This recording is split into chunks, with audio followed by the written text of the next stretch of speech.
Is Desperate Housewives really coming to an end? Find out in our upcoming entertainment section. And what do you know about DVC's best kept secret? Learn more about the film club and how you can get involved next.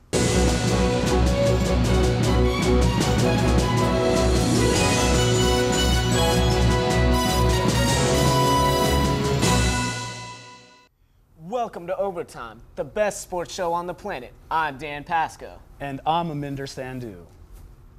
For the first time in 4 years, Americans will once again care about competitive swimming.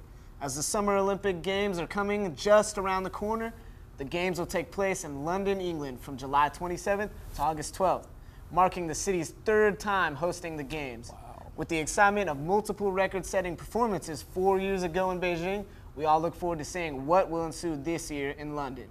You know what? They always say 3 times is a charm. Yes, it is. And speaking of the Olympics, in international sports news, over 1 billion served, and now even more, at the 2012 Games that will be held in London. McDonald's, who was a major sponsor for the Olympic Games, will open 4 temporary restaurants in London during the 29 days of competition. These 4 restaurants will be the largest McDonald's ever made and will seat over 1,500 people. That's a lot of people. That is a lot of people. 2 of the restaurants will be open to the public, while the other 2 will be for the athletes and the media.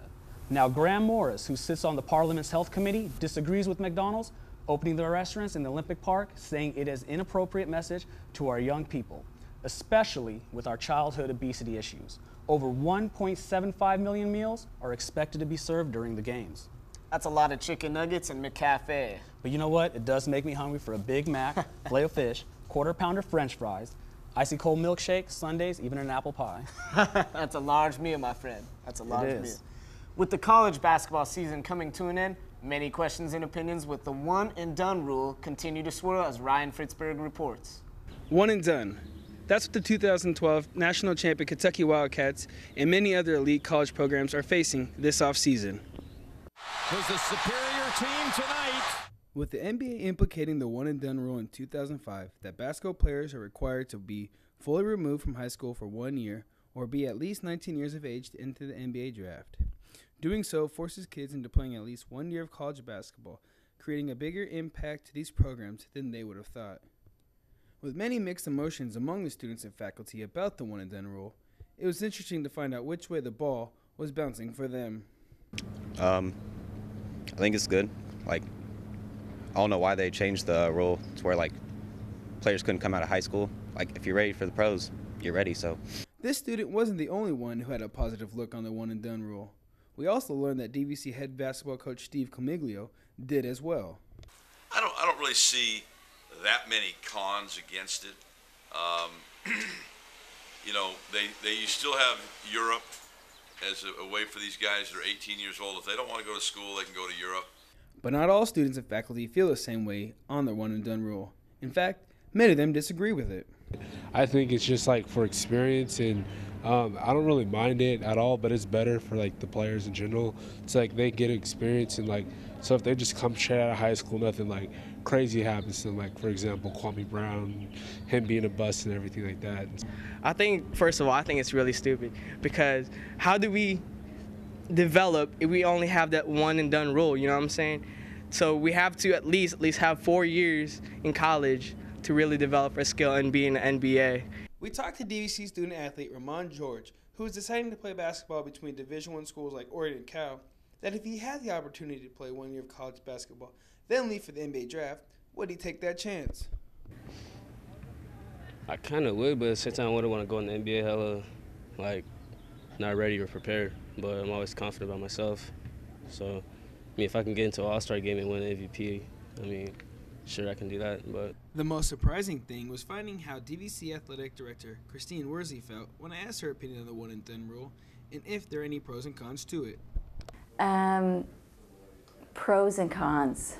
So I don't know that there are any pros, to be quite frank with you, because when a student athlete comes to a college, the expectation, I believe, is that they are there, they're given an opportunity to represent their school, they get their education paid for, they get their needs met, as far as room and board, and they leave with something much more valuable than a possible professional contract.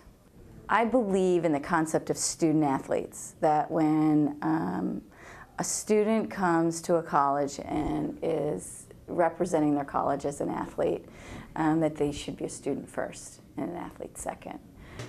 As you can see, there are many different opinions on the one and done rule, from students, student athletes, and the athletic department. But as far as NCAA and NBA are concerned, it's a slam dunk. Reporting live from DVC, I'm Ryan Fritzberg. Thank you, Ryan. And you know, I'm sure everyone's going to be wondering if Kentucky is going to be able to repeat as national champions, considering they lost all 5 starters. Hopefully they do. Hope so.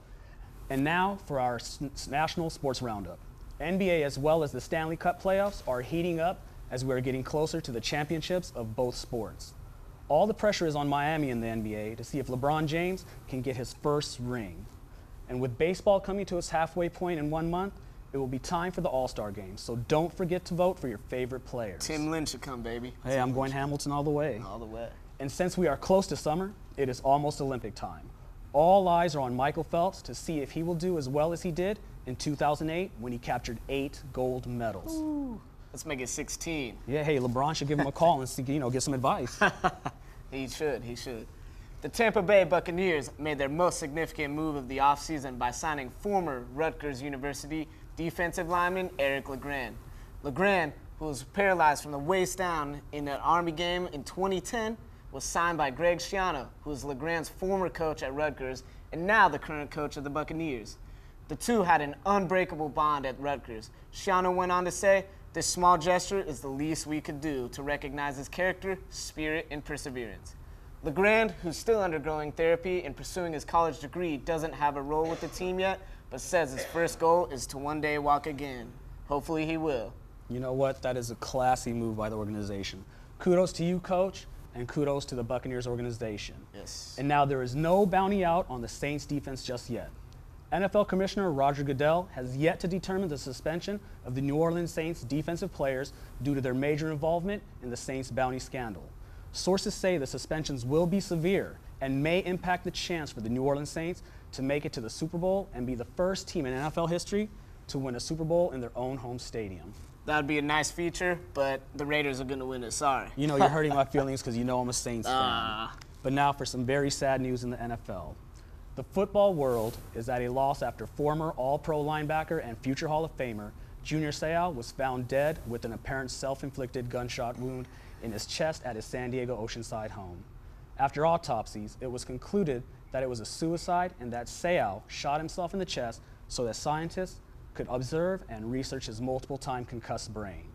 This incident comes at a time where the National Football League has been cracking down on head-to-head hits and developing newer and better equipment to help prevent concussions, which is very good. But now Seau's family and friends said the former All-Pro never showed signs of depressions or problems, and they are shocked the laid-back, fun-loving linebacker had taken his own life. It's very sad news. You know, it's not only sad news for the NFL, but it's very sad news for the San Diego community. I think we should give Seau a little Tebow prayer. We love you, Seau. Yes, we do. Ain't that true? For local sports news, Rick Boomer Regger, a friend of mine and an awesome athlete, he's a professional mixed martial art fighter from North Concord, Martinez, recently brought home the lightweight championship belt. He plans to defend it in the upcoming months. But also, DVC baseball makes playoffs with a 6-1 beatdown on American River College. Boy, do I feel sorry for them. I do too. Yeah. And the DVC Taekwondo team competes in a local Cal tournament and brings home 2 silver and 1 gold medal. Man, there is some talent in that Taekwondo club. That's Michael Phelps style right there. Michael Phelps, yes sir. That's all the time we have today here on Overtime. So we will see you tomorrow with all the latest on sports. Yes, we will.